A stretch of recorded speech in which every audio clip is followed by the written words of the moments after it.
Good morning. This is Jason Dean coming live at you again from Film Fanatic headquarters. It is about 10:28. It is a Wednesday morning. Beautiful day here in Midcoast, Maine. Feels each day it feels a little bit more like spring, even though it's technically spring. Just about a week. We're a week into it. Spring of 2023. So yeah, and we had on Saturday we had quite a bit of snowy weather. It was I was coming home for some from I'd gone to see some music and some events on Saturday night which was super fun, but the weather was terrible. It was snowing like crazy and the roads were not very great. The roads were terrible actually.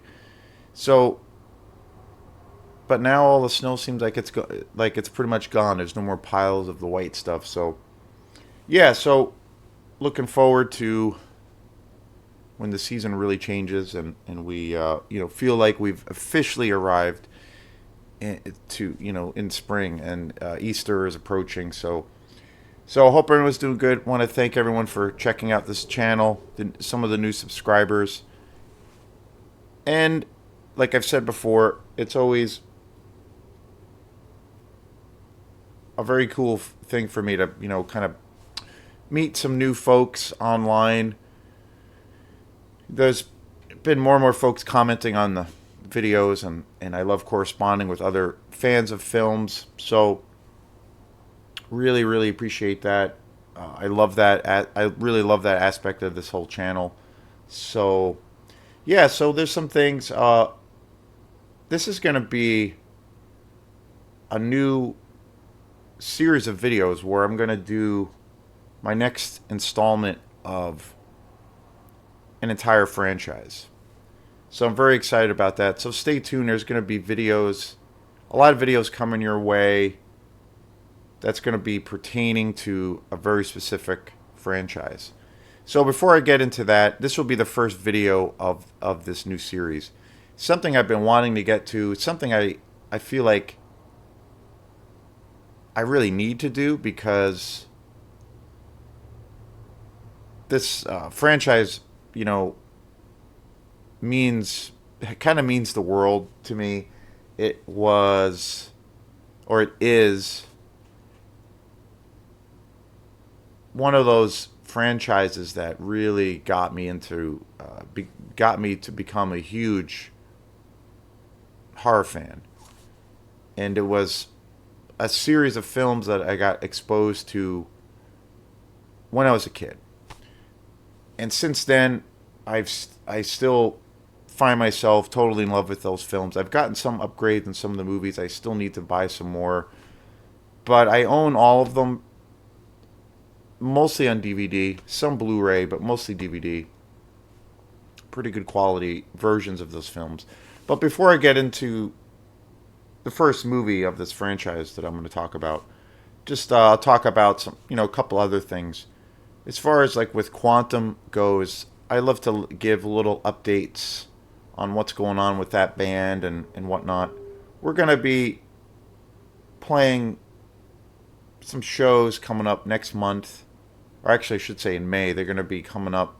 We have a show at the Poor Farm, which is a really great venue. We've played there a few times before.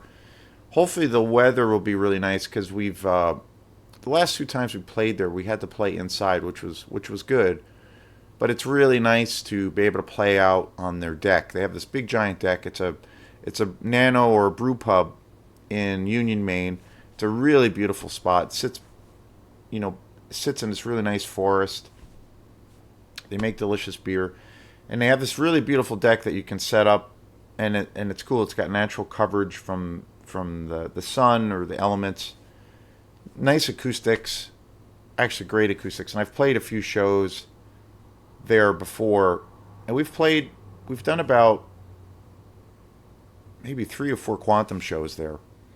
It's always been a blast. So we're going to be doing another show there in May, early May, and then we're going to be doing the All Roads Festival coming up a couple weeks after that, which will be in Belfast. And then we will be doing doing it's our usual. It's kind of an annual show that we do where we for the last it's probably almost 5 years now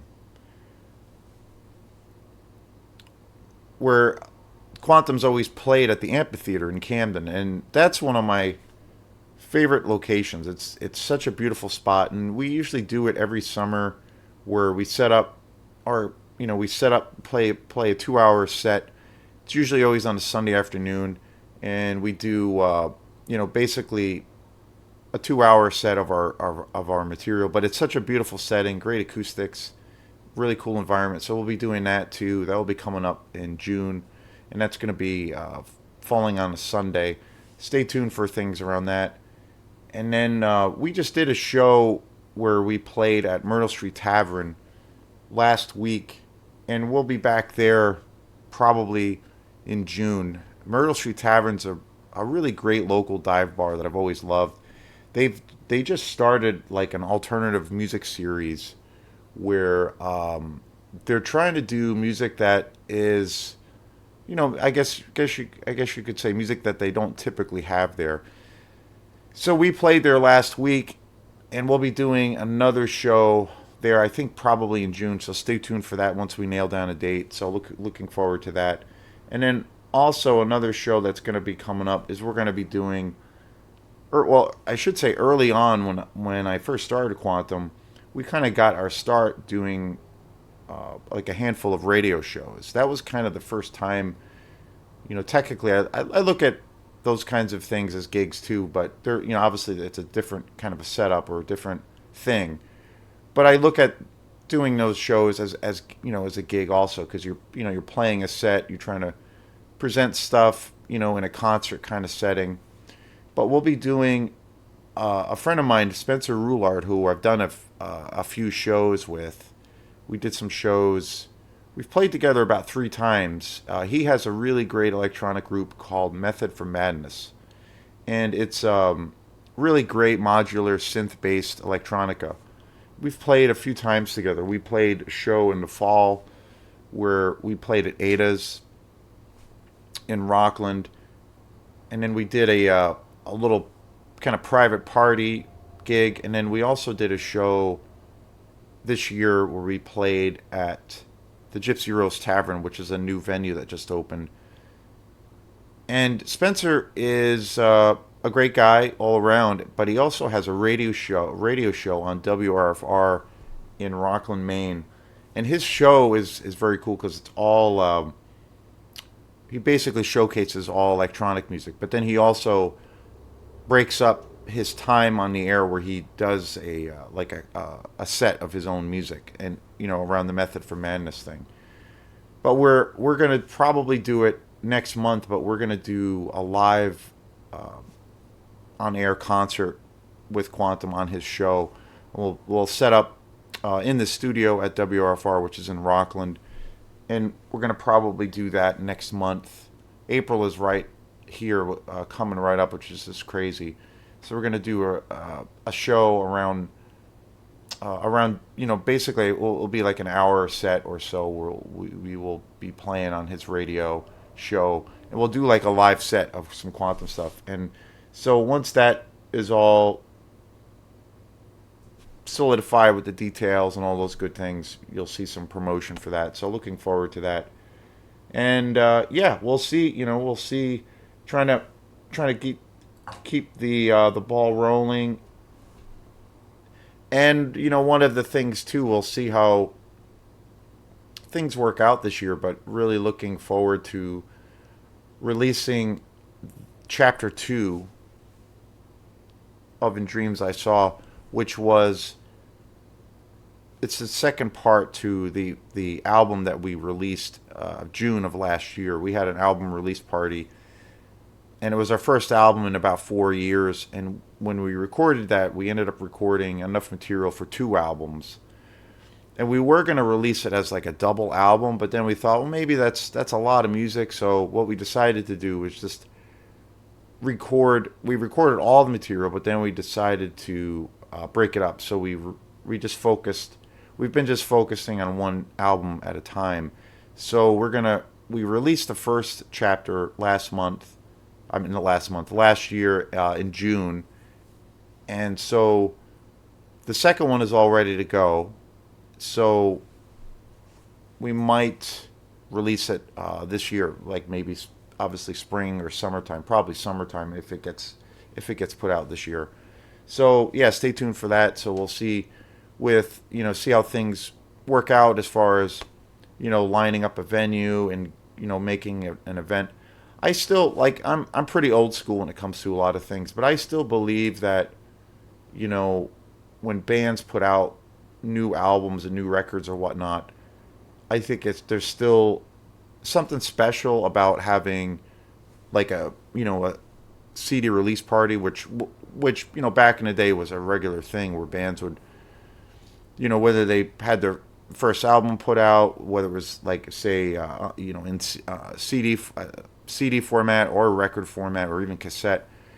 It was a typical thing for a lot of bands to basically have a party, have a few other bands play, invite as many people as you can get, and have a space where you perform that music, and you basically have a launch off of that album.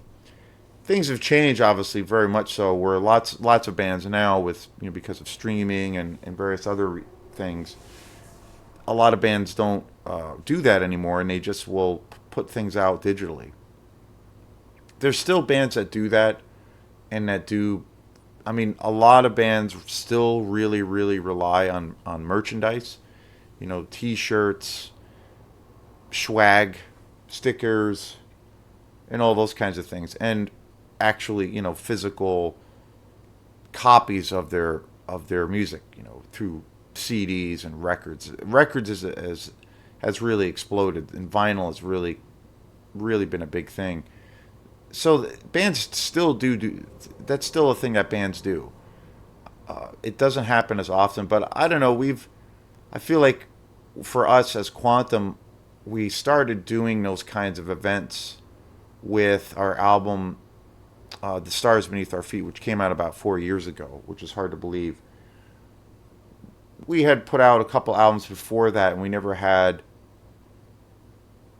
a formal release show. We just had the CDs with us, and we had some online presence where people could download the music. But the emphasis was to have the physical copies of the CDs, but we didn't have a formal show. And then I had this idea, why don't we do that and make an event where the centerpiece is the album? So we did that with "The Stars Beneath Our Feet," and it was just an amazing time, and it was really great. It really helped us sell that album, and that season. It really helped usher in that whole season of where we sold a lot of those albums, and it was really great. And then so we did that last year with "In Dreams I Saw Chapter 1." We basically did the same kind of thing where we had an event, we had other music that was booked with us, and it was great. It was a wonderful, wonderful experience. One of the best experiences I've had, and it helped. Again, it helped us sell lots of albums and physical copies. And then one thing that we did do is we tried to really push the whole the digital format, and that that's definitely that seemed to be a lot more successful this time around. So I think sticking with that idea is a pretty cool thing, and I feel like it's still pretty viable, and it makes for a real fun experience. And it's it's a party, it's a celebration, because it's a culmination of all the work and effort that goes into putting out an album. Because putting out an album is it's a tremendous amount of fun, but it's also a tremendous amount of work. So it's a celebration of all those things. And so when we find the right time or the right kind of setting, and and all those kinds of things, we will release the second album, Chapter 2 of "In Dreams I Saw," and we will like definitely do it in that kind of setting of where we will have like a formal uh, release party. So we'll see when the timing is right for that. So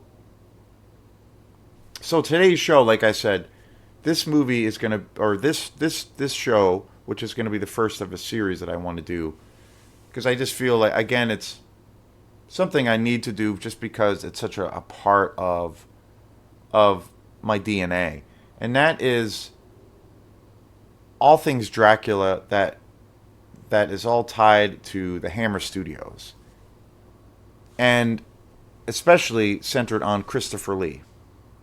And my probably my favorite film in the whole Dracula series that Hammer Studios had put out. And there's so many great ones. And I was raised on these movies. They were always on TV as a kid, and they were constant rentals for me as a kid. And again, it's a huge franchise. I'm gonna be sticking with for this next kind of installment of where I'm gonna do a series of videos based on a franchise. I'm gonna be just sticking with Dracula and the iconic Christopher Lee. Probably for me, again, franchises are big, huge things generally. I trilogies, or where you have, or even where there's 4 or 5 movies, but trilogies, like I consider those to be, even though it's a different thing, I still kind of consider those franchises. But Dracula, the Dracula films that Hammer put out, there is a huge amount, and they also branched off. They also did a lot of other films where they did movies based on other Universal monsters, Frankenstein, the Wolfman, and what have you. But I'm going to focus on the Dracula films starring the iconic Christopher Lee. Those are my favorite. I love all the Hammer films, but there's something so special. And probably overall, my favorite film in the series is Dracula Has Risen from His Grave. I have this on VHS, which is kind of funny. My VHS player had died. I did a memorial show on my VHS player in my little man cave that I have in my room. I did a little memorial video where because that thing had basically died, but miraculously it works again. It was basically the machine, the VCR, basically just ate a tape, and I was able to get the tape out, and the player still works, which is just crazy. So I have a few different copies of this movie, but I decided to pull this one out. This is the VHS copy of Dracula's Risen from the Grave. This is, like I said, probably my favorite in the entire franchise. This was definitely the first one I ever saw as a kid. I also have this. I have about 2 other copies of it on DVD. But I decided to pull this one out just because it's VHS, and I don't know, it's just great. The last time I watched this film was this copy. And again, such an iconic movie starring the one and only Christopher Lee. This movie came out in 1968.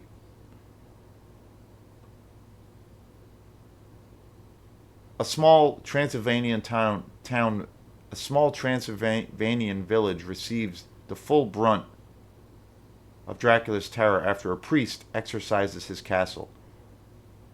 Christopher Lee is the arch bloodsucker whose lust for a beautiful young bishop's niece incurs the wrath of the entire village.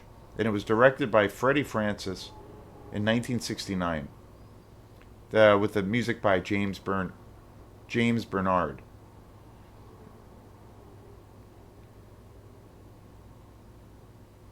And actually, one of the things that made me, I felt like this would be a good segue. Yesterday, I did a coverage of this really super underrated, just an incredible horror film called The Kill List. which came out, I think, in the early 2000s. And I kind of think it's one of the most underrated horror films. But that film was released by Hammer Films, by the Hammer Studios. And Hammer Studios has been around for years, decades. 50s, 60s, 70s, and 80s. And then, as far as I know, Hammer Studios kind of went black for about 15, 20 years. For some reason, they stopped any kind of production, and they stopped making any more movies. And then when The Kill List came out, I noticed there ever since then there's been a few films that have been coming out through their studios. But at one point, they were one of the biggest British horror studios on the planet. Like, they were just cranking out movies all the time, and they were all, even at their time, even during their their initial releases of all these great films, they were huge. They were commercially, they made a lot of money. And those, seeing Christopher Lee on the big screen in these Hammer films, that was my first introduction to Dracula. Before any of the other, numerous versions of Dracula that had existed or since then, and even before reading Bram Stoker's classic novel. And like I said, seeing seeing Christopher Lee as Dracula as a kid, for me, was such a riveting experience. Christopher Lee, one of the most iconic figures in the history of horror. He's one of those actors. He passed away, unfortunately, a few years back. His last, probably most well known role that he played was Saruman in the Lord of the Ring movies, Lord of the Rings, and just amazing. And so, but seeing Christopher Lee as a kid, he was such a great character actor, and I think he was never really given maybe the credibility that he should have been given in his career. I think he actually was an incredibly talented actor too. And to a degree, he was typecasted as Dracula, or as, where he was looked at as just a horror actor. But I think he really had depth, and obviously he flourished in that environment. But I think he actually was an incredibly, just an incredibly articulate, one of the most intelligent actors out there. I've, you know, read stories of where I've seen interviews with Peter Jackson, who created the Lord of the Rings films, and he said that Christopher Lee, like, out of all of the actors that he had worked with when he was doing those movies, Christopher Lee was the most educated when it came to all things Tolkien. He said that he knew those books and those texts like the back of his hand, and Christopher Lee had told Peter Jackson that the first three books, The Hobbit, The Fellowship, The Hobbit, Lord of the Rings, The Two Towers, and The Return of the King, The Silmarillion, all of the books were his favorite books, and he would read them every year. And he said that every time, Peter Jackson was saying, every time he was on the studio, on set, he was always used as the guy to kind of keep the story in check, because he was so well versed in that universe. And he said he was one of the most intelligent guys that he ever worked with, and he was like the specialist on set as far as trying to keep the narrative structure intact. And I always thought that was super interesting. And probably overall my favorite role of Christopher Lee, out of so many brilliant portrayals of Dracula especially, but various other monsters and other horror films, probably my favorite is The Wicker Man, the original, and that's one of my all-time favorite movies. I did a big show on that a couple of months ago, and I think he is that's like his best performance I think ever. Right behind, or I should say, right ahead from his roles as Dracula.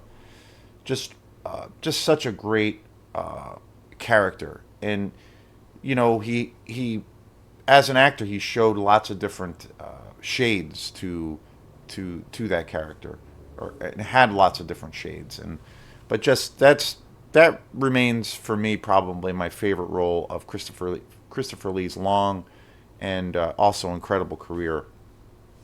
And Hammer Studios, I mean, what a legacy! I mean, you're talking about a studio that's been around, and they're still doing productions,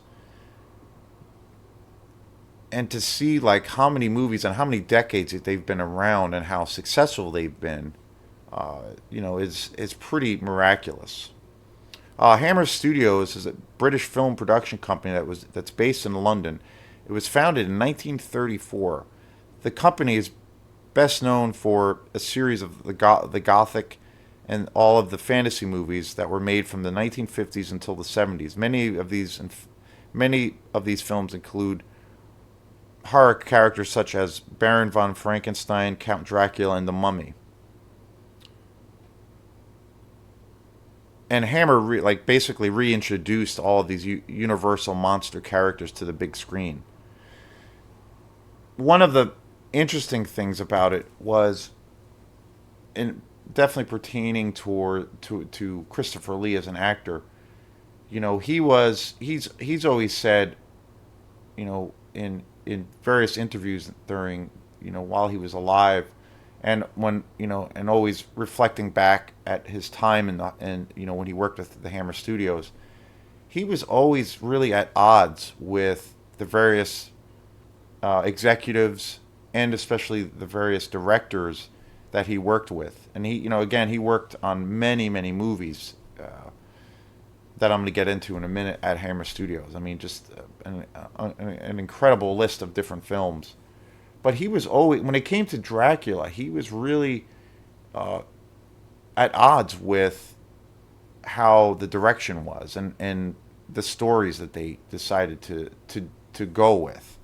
He was, Christopher Lee was always a huge fan of the source material of Dracula, you know, Bram Stoker's original novel, and he has always said that was one of his favorite horror novels. But he thought it was the definitive version of Dracula, and he felt like, so he was at odds with Hammer because they wanted to always get away from the source material. They wanted to make it a little bit more over the top, a little bit more salacious, a little bit more. They took things in way more of a campier, sillier side at times, and they didn't really want to stick with, at all with the original novel. And Christopher Lee was such a fan of that book. He felt they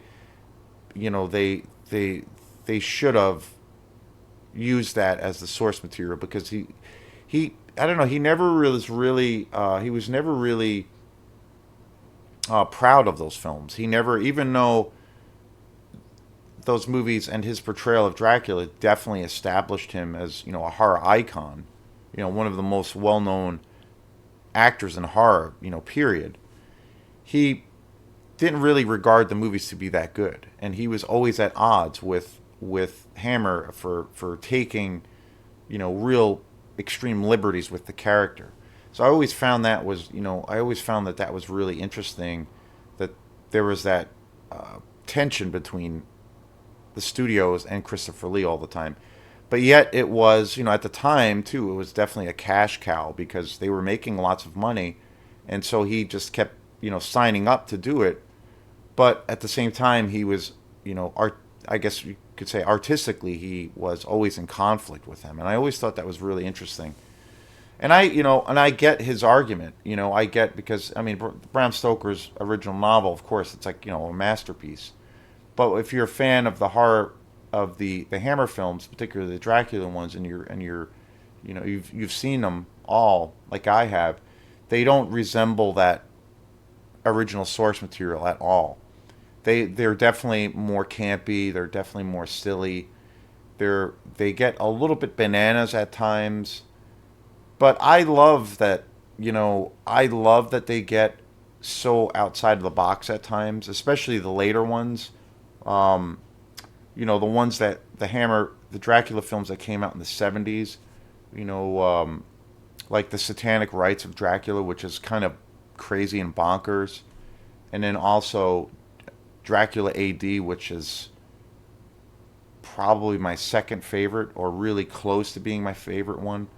That one is just super silly and goofy, and it's almost more of to a degree like a sex exploitation movie. It's very '70s uh, and it's just great. It's great, but it doesn't resemble, well, none of the movies at all, but especially those three, which are my favorite in the whole franchise. But they don't like resemble the original source material in any way, shape, or form. And sticking with that idea, like probably there's so many great vampire movies that have come out over the years. And vampire mythology is definitely probably the biggest, most popular monster, or Dracula, or the vampire. Like I said, the vampire mythology is probably the most popular genre in all things horror. There's also tons of Frankenstein movies, as well as where the movies based on the Wolfman or the werewolf mythology, and the Mummy, and also the Invisible Man.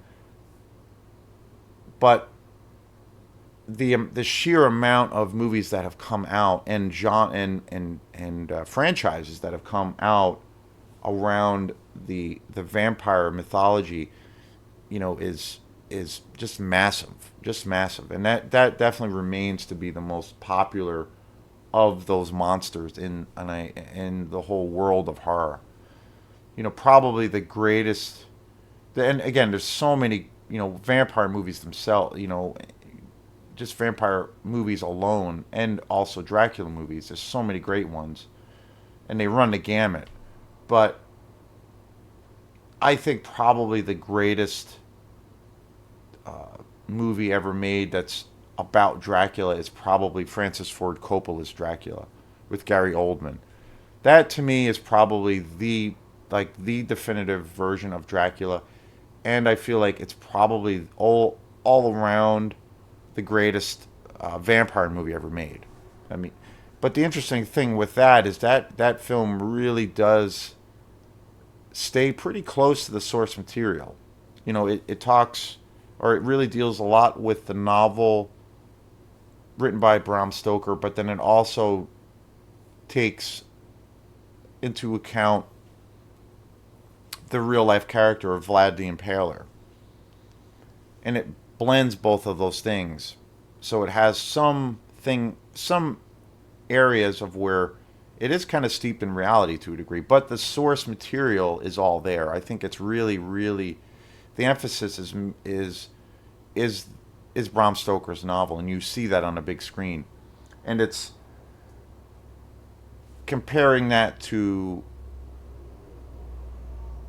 the Hammer Studios and their take of Dracula. Like obviously they're completely worlds apart, but out of the franchise, and I definitely consider the Hammer Studios, especially their Dracula movies as a franchise.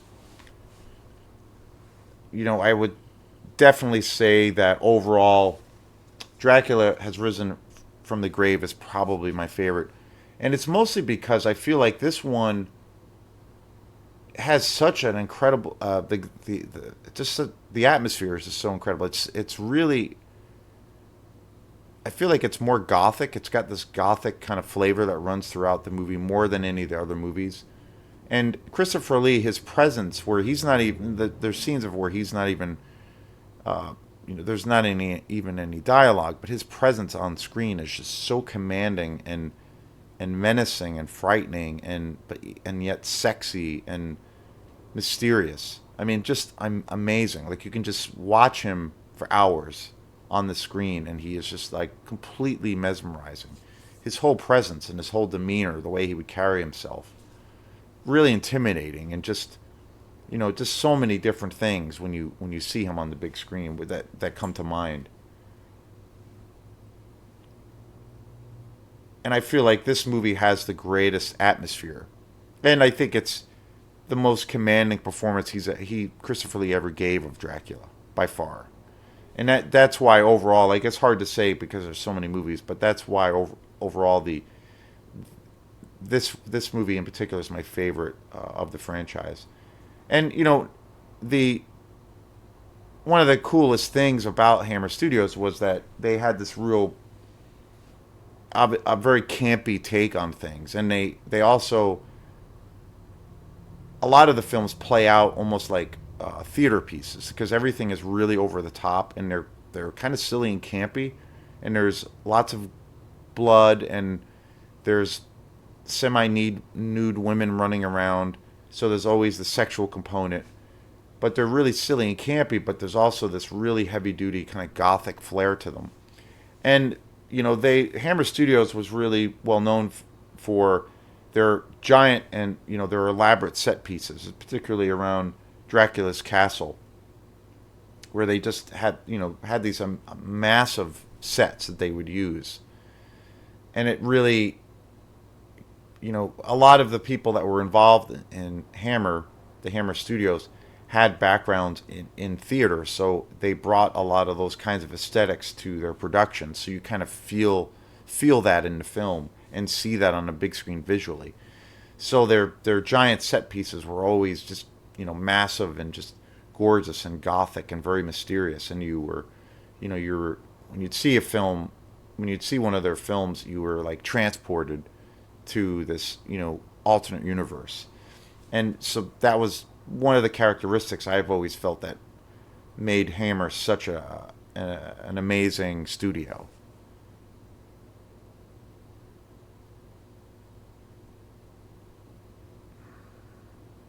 Like I said, too, the list of just Dracula films alone for Hammer Studios is just massive.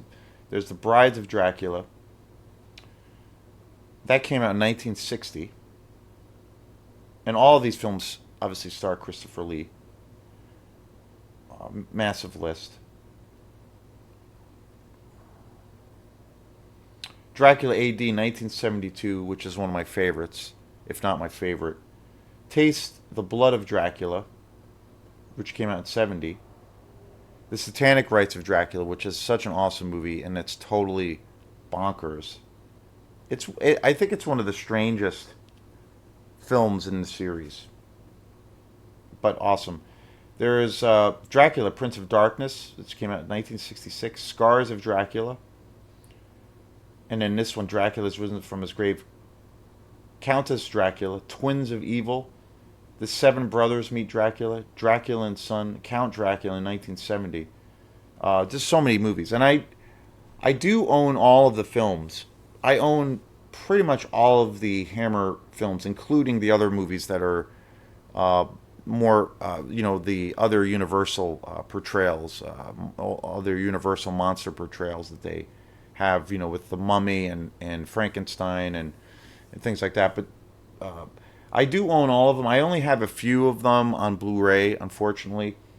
But I have good quality, really good quality DVDs of the Dracula ones, and I have like maybe 2 or 3 of them on Blu-ray.